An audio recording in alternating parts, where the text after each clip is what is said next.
Yesterday, when I was out walking the dog, I listened to this new debate hosted by Justin Brierley. It's great to have him hosting debates again. And this one was between William Lane Craig, who needs no introduction, and Philip Goff, who increasingly needs no introduction. Philip Goff recently converted or reconverted back to Christianity as a philosopher, but it's a Christianity in which God has limited power, which is panentheistic, and its understanding of the God-world relation. And so it was interesting listening to them spar. The question was, God has limited power. That was sort of the overarching debate question. I mean, it was really not a specific question or debate resolution, but just, I would say, a rigorous, probably too rigorous for me to listen to while I'm walking the dog, to be honest, but a rigorous but amicable theological and philosophical dialogue about God and theology and the God-world relation and the problem of evil and so on. So some quick thoughts. I first of all, there's also a debrief period Justin has with another guest where they talk about an after debate about how the debate went. I haven't listened to that yet because I wanted to offer my own thoughts first. And my first thought is I wanted to highlight both the rigor and the amicability of the debate. It's so refreshing to have academics debating rather than professional apologists and counter apologists who are ideologues with large platforms who create platitudes and get people fired up, but create more heat rather than light, and who view people from the other outgroup as irrational.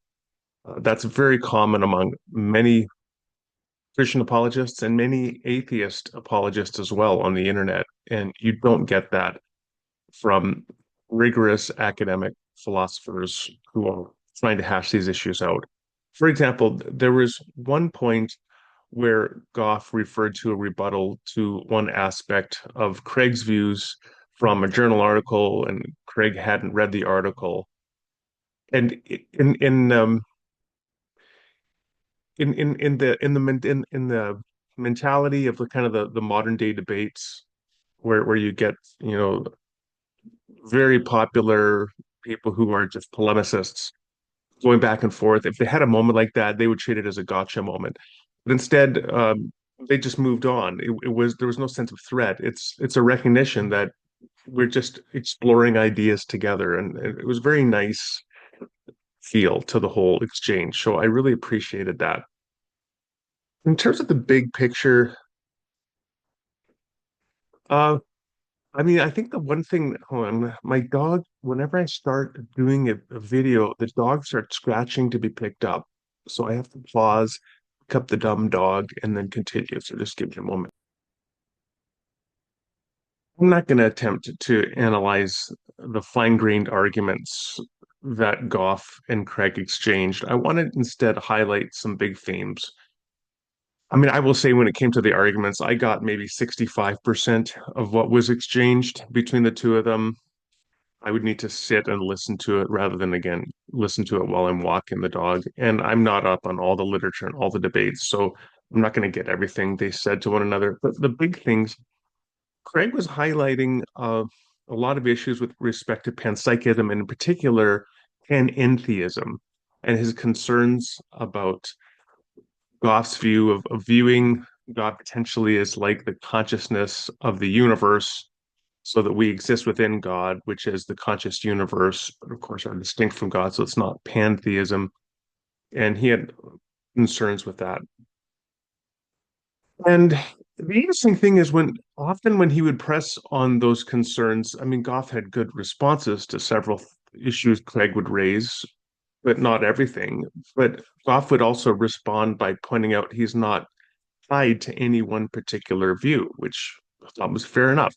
It's very much a theology in process. Did you catch that? That's a joke, actually, because it's also kind of a theology of process in the sense of God lacking power and not being able to act within the world through special divine action, etc. But it is a very much a theology in process that he's figuring things out. He's not tied to any one particular view. The big theme that came back on Goff's side was not that he's tied to any particular panentheistic model of anything, rather that he really seems exercised and concerned with the problem of evil and suffering in the world, and the belief that traditional theodicies of omnipotence are just inadequate to account for the evil and suffering we find in the world.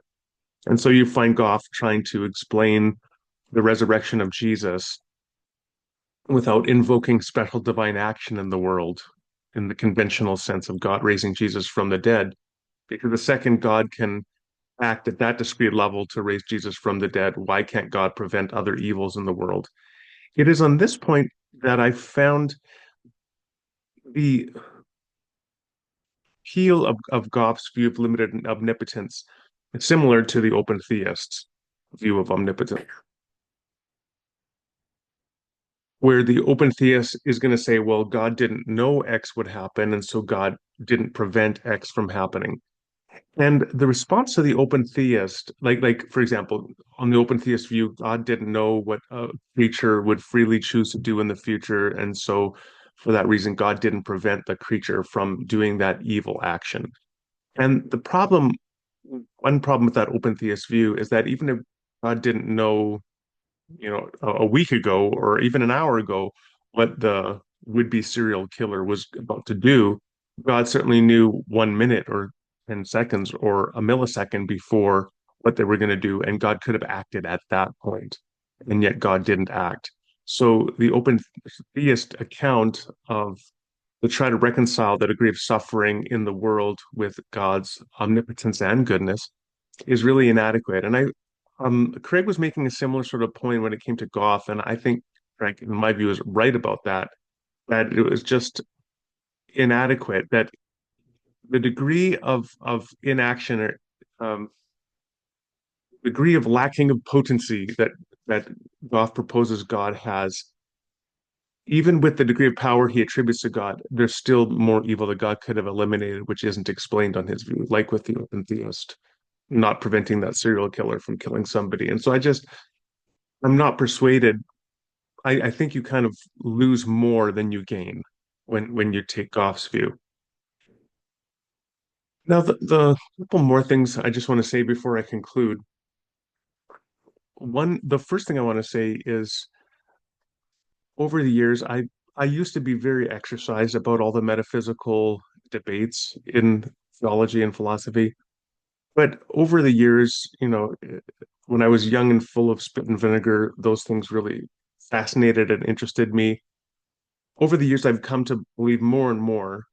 Well, they're interesting, but of course, I suspect we'll be arguing those things until the end of time. So I've increasingly wanted to say, what can I focus on that is most important within Christianity? And within Christianity, as I've argued, well, probably most perspicuously in the Doubters Creed, what I think is most important about Christianity is that you have a theological framework that um, grows in you the love of God and neighbor. And with that in mind, I'm become somewhat pragmatic in my theological orientation, that I am more focused on the degree to which a theology is enabling one's love of God and neighbor. Now, some people might say, well, if your theology of God is false, how can that increase your love of God?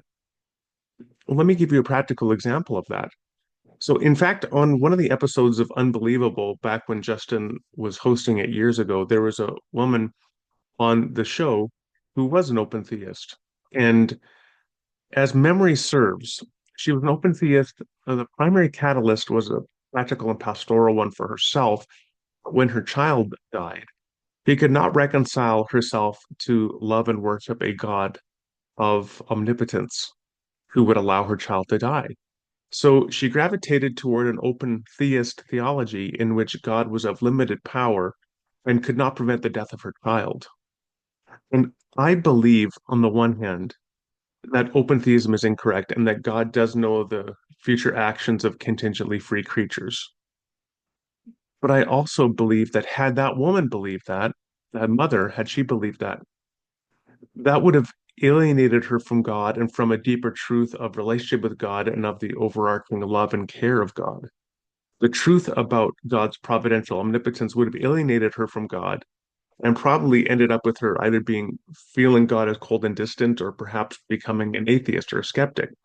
So that being an open theist was actually the vessel, the means, the way for her to move into a deeper relationship and understanding of God and love and devotion to God.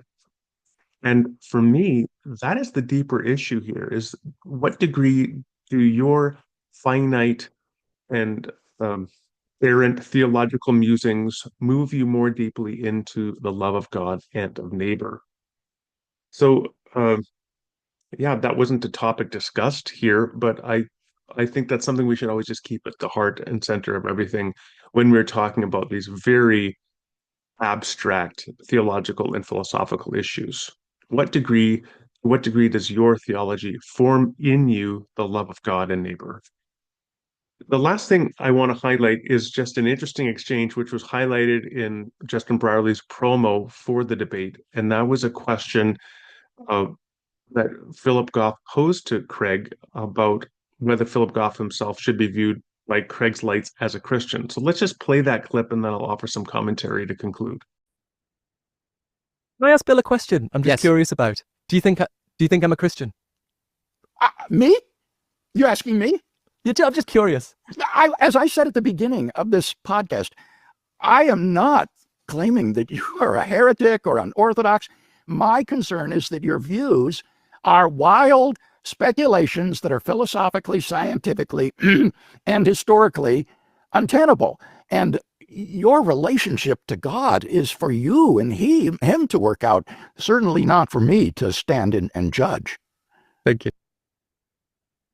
All right. I thought that was a nice response by Craig, but I want to offer some pushback on it just the same.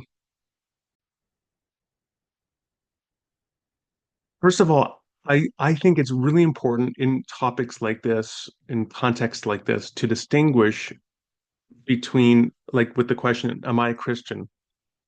To distinguish between two different things, an ecclesiological framing of the question and a soteriological framing of the question. The ecclesiological framing of the question would be this: am I a Christian, meaning am I orthodox with respect to the standards of the Orthodox Christian Church? And should I be welcomed into membership and communion within a church body? So that's the ecclesiological question. And interestingly, Craig here starts by talking, it seems, about that question because he uses categories like heretic and says, I'm not saying you're a heretic. If I listen correctly, Craig also didn't say he's not denying that Goff is a heretic. Maybe I should go listen to that again. But there's a difference between saying you're not a heretic and saying I'm not saying you're a heretic, right? But anyway, I understand the term like heretic to mean, first of all, boundaries of the church. Can this person be recognized as a member in the Christian community? And there will come a point at which a person has excluded themselves from Christian community. Now, David Barrett, in his World Christian Encyclopedia, famously pointed out there's like 33,000 Christian denominations. So when you say you've excluded yourself from the Christian community, it's always going to be from some specific Christian community. Right? It's pretty tough to say you've excluded yourself from all 33,000 sects, denominations of Christian identity.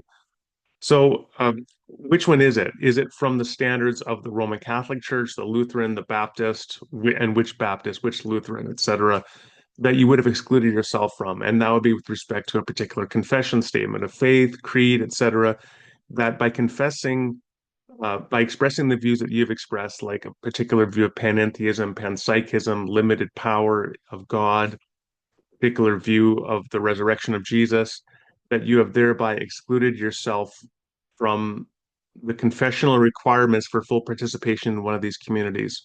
And that would be the ecclesial understanding of am I a Christian with respect to one of these definitions. But then Craig talks about not commenting on Goff's relationship with God, which moves from the ecclesiological boundary into the soteriological boundary, or area, I should say. And this is the question of, are you in a relationship with God and Jesus Christ? And Craig is certainly correct to say it's not for him or for anybody else, for me, to opine on whether somebody else is in relationship with God and Christ. Although we can certainly make reasoned judgments. But I think um, the safer basis on which to make reasoned judgments about whether a person is in relationship with God in Jesus Christ is not by looking at the adequacy of their theology, but by coming back to, is there evidence that they love their neighbor and that they love God? And again, one thing I want to say as well is I like to point out, in my view, the starting point for whether you love God, it's not some discrete thing alongside love of neighbor, but rather love of God is embodied in the love of neighbor. Your neighbor, as an image of God, is an icon for God. So as you love your neighbor, through your neighbor, you are loving God. So you can really just reduce this in a sense to, are you loving your neighbor? The extent to which you are benevolently, truly loving your neighbor is the extent to which you are manifesting the love of God and evincing the relationship one has with God. And this is where people often fall into a deep trap. They say, oh, you're talking about works righteousness, that you're saved because you're doing good works. That is such a crude misunderstanding. The claim is not, oh, you're doing good works, you've loved your neighbor enough, so now you can be in a relationship with God. No, the claim is you are loving your neighbor, and loving your neighbor as an icon of God is evidence of the Holy Spirit dwelling within your life and you being in a profound soteriological relationship with God. Very different thing. So I would agree, though, with Craig, unwise to opine on whether Goff is in relationship with God in that sense. Although I certainly think just from his character and conduct in this debate, it's evidence of precisely the kind of character virtues that one would look for as evidence of somebody who is in relationship with God.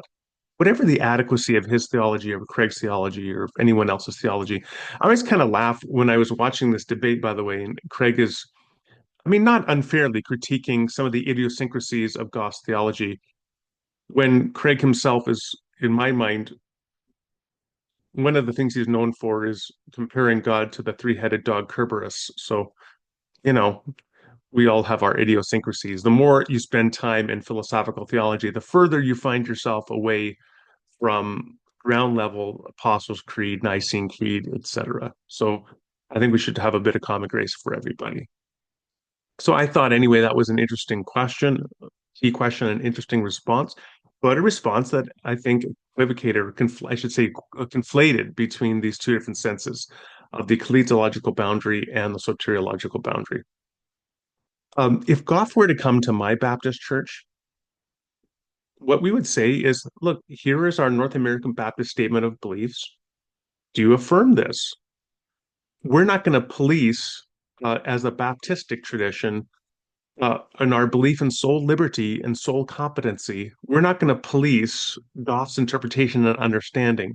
We're going to ask him, do you affirm this North American Baptist statement of beliefs? And if he does, he's welcome into full membership in our church. So that would be my answer. Uh, anyway, so those are my thoughts. Very much enjoyed the debate. I hope Justin Broadley continues to do more debates like this.